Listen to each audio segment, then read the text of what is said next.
Welcome back. I put both 5.8 and 5.9 on this sheet, but I think it's going to take probably long enough to do 5.8, so you can just say 5.9 for tomorrow. A big part of parallel and perpendicular lines is slope, so let's just do a real quick review. The reciprocal is a number that when you multiply makes that equal to 1, so the reciprocal of 2 is 1/2. The reciprocal of negative 3/4 is negative 4/3. That's the same thing as negative 4/3, which is the same exact thing as 4 over negative 3.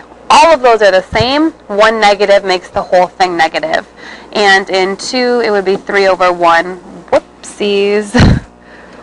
Which, whoa, you could just write as 3. All right. So when we're going to find the slope, remember that formula y2 minus y1 over x2 minus x1. So I can make either of these my first point and my second point. So I'll make this my first point, and I'll make this my second point. I like to write this vertically. And then the other point, maybe I'll put this in a different color, so that you can drop that line and just write 3 minus 2 over negative 1 minus 2.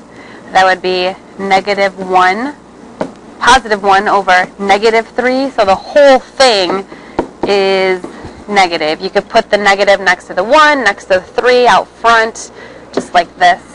But that does make sense that it's negative. As x is going up, y is going down. So negative slope. If you look at the next set of 2 points, we have 3, 4, and 4, 6. And if you subtract 4 minus 6 over 3 minus 4, you get negative 2 over negative 1, so that slope is 2. And that makes sense. As x goes up by 1, y is going up by 2. And the last one, 5 gives you 1, 0 gives you 0, 1 minus 0, 5 minus 0, so your slope is 1/5.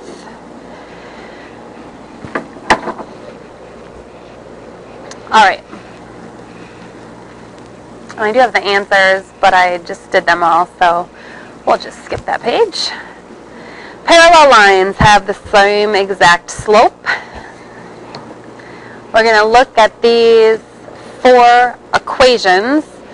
We've got one equation right here, one equation here, one here, and one in the back there. Now, in order to figure out which lines are parallel, you need to figure out the slope of each. All of these are already in y equals form, so this makes it way easier. The slope of this is 5/3. The slope of this one is 1. We could put a 1 in front of x. It means the same thing. This has a slope of 5/3. And the last one has a slope of 1. So the 2 that are parallel are the blue and the red are parallel. And the green and the black are parallel. I graphed them on this. And as you can see, the parallel lines will never touch each other. You don't have to graph those. This is just sort of like a visual to help you see it, that those lines with the same exact slope, like if you look at the 2 in red, this has a y-intercept of 0, this has a y-intercept of 1, and then you constantly do up 1 over 1, up 1 over 1. So they'll never touch each other. And then same with the blue. Same slope, different y-intercept, parallel, no intersection, no points that overlap. All right, now we have equations that are not all in y equals form. It has to be like this to see your slope. You could see it in point slope form also.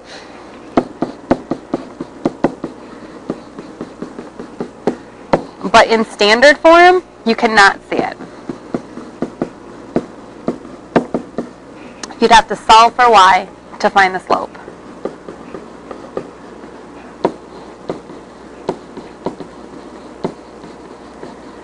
Alright, so the slope of this first equation is 2.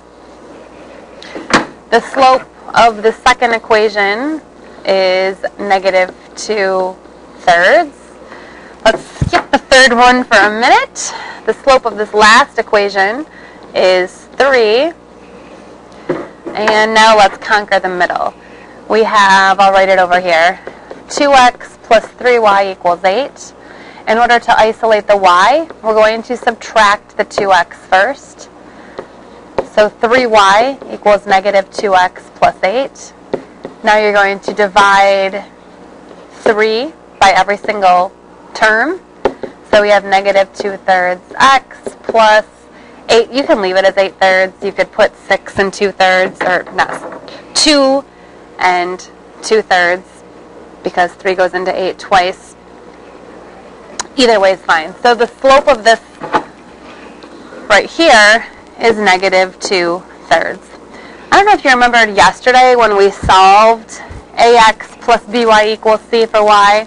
If you remember, we subtracted ax and we got by equals negative ax plus c, and then we divided everything by b.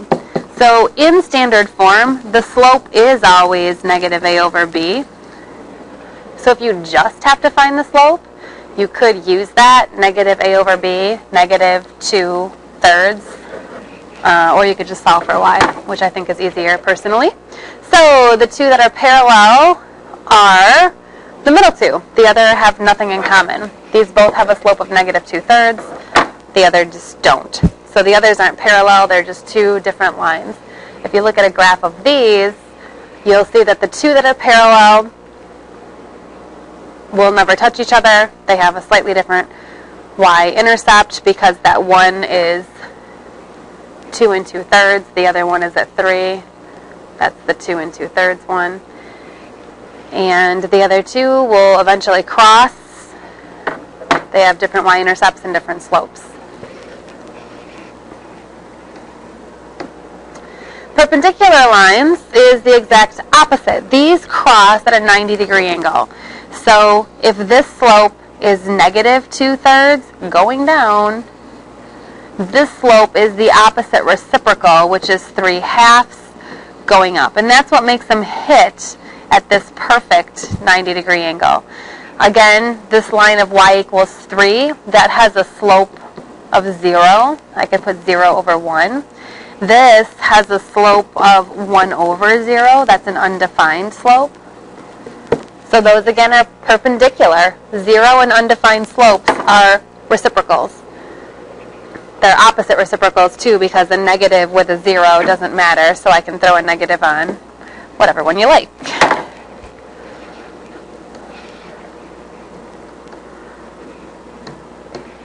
Alright, so we're going to see which lines are perpendicular now.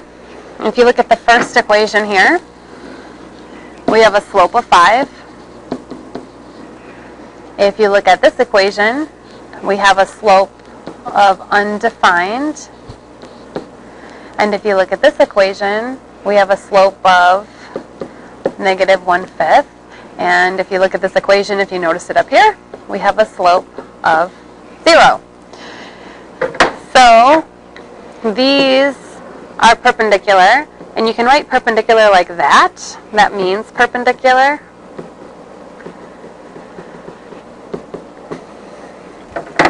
And the x equals and the y equals are also perpendicular.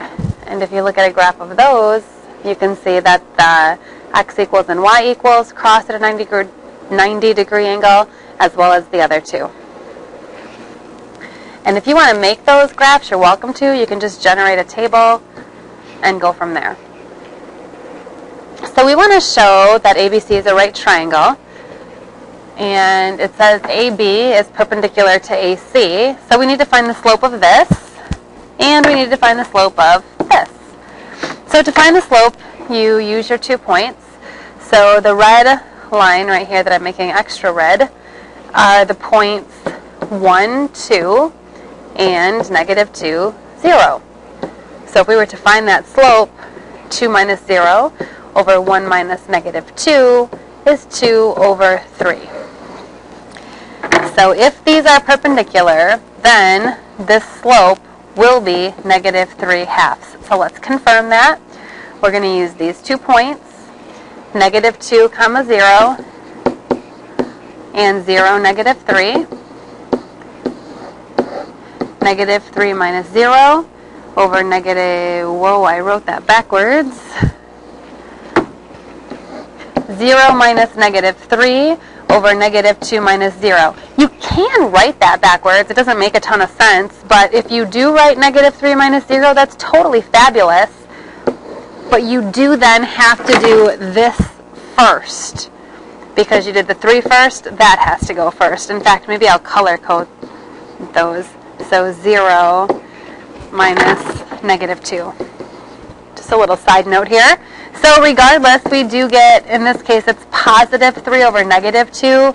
In this case, it's negative 3 over positive 2. These all mean the exact same thing. It is a perpendicular slope. So that shows that that's a right triangle because those two slopes are perpendicular.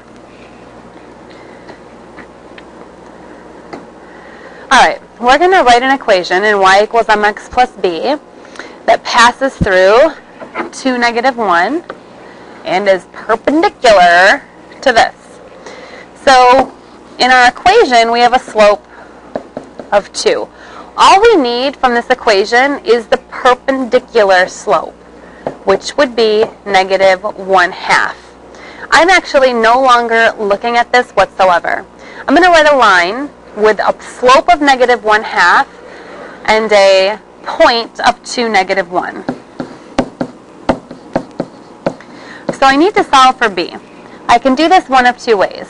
I could generate a table, and if I know that 2 is negative 1/2, 2 is negative 1, then as I go up, I'm going down by 1/2, so this would be negative 1.5. As I go back, I'm going up by 1/2 because my slope is going down by 1/2, so this would be negative 1/2. So 0 would be 0.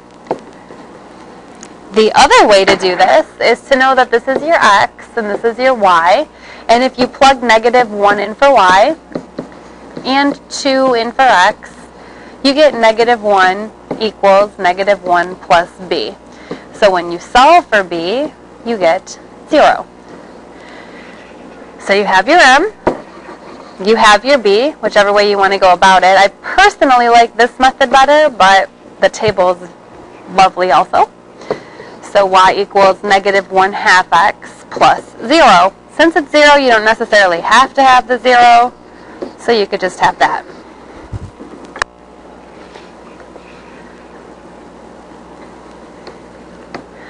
Now we're going to write a parallel line. All we need from this is the slope. So since the slope is 3, the parallel slope is 3. Again, this means perpendicular, and this means parallel. Okay, I don't need anything from that equation except the slope. I've got a slope of 3, and I've got a point of 4, 10. So, one of two things. Y equals 3x plus we don't know. I can find the b by knowing that 4 gives 10. If the slope is going up by 3, 5 would give 13. I need to go back and find the 0. So if I go back by 3, 3 would give 7. 2 would give 4. 1 would give 1. And 0 would give negative 2. One option for finding the b. The other option, plugging 4 in for x, 10 in for y, and solving. 10 equals 3 times 4 plus our unknown b. 10 equals 12 plus b. Subtract the 12. Negative 2 is b. Again, this one will always work This table only works if you have a number that's like not way far from 0. So either way, we have our b, and our equation would then be y equals 3x minus 2, or 3x plus negative 2. So if you were to graph this and then the original here, they would be parallel. They would never cross. This one starts at negative 2, this one starts at 8, and they would go on the same exact slope. All right, so we're going to take this little mini quiz. Go ahead and hit pause if you would like, and do these 2 problems, and then we'll check them.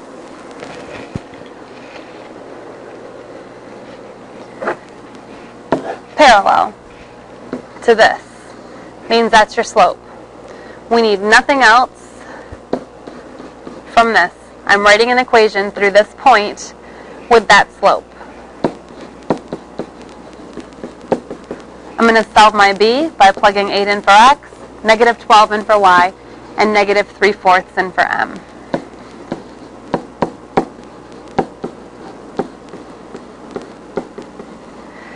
All right, negative 3/4 times 8, that's the same as 8 over 1. I can cross reduce and get 2. So I have negative 12 equals negative 6 plus b. If you add 6 to both sides, it's negative 6 equals b.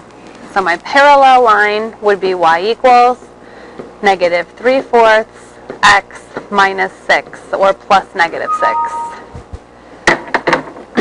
Second one, perpendicular. If my slope is 4, same thing as 4 over 1, my perpendicular slope would be negative 1/4.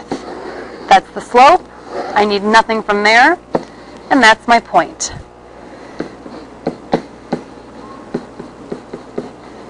X, y, m.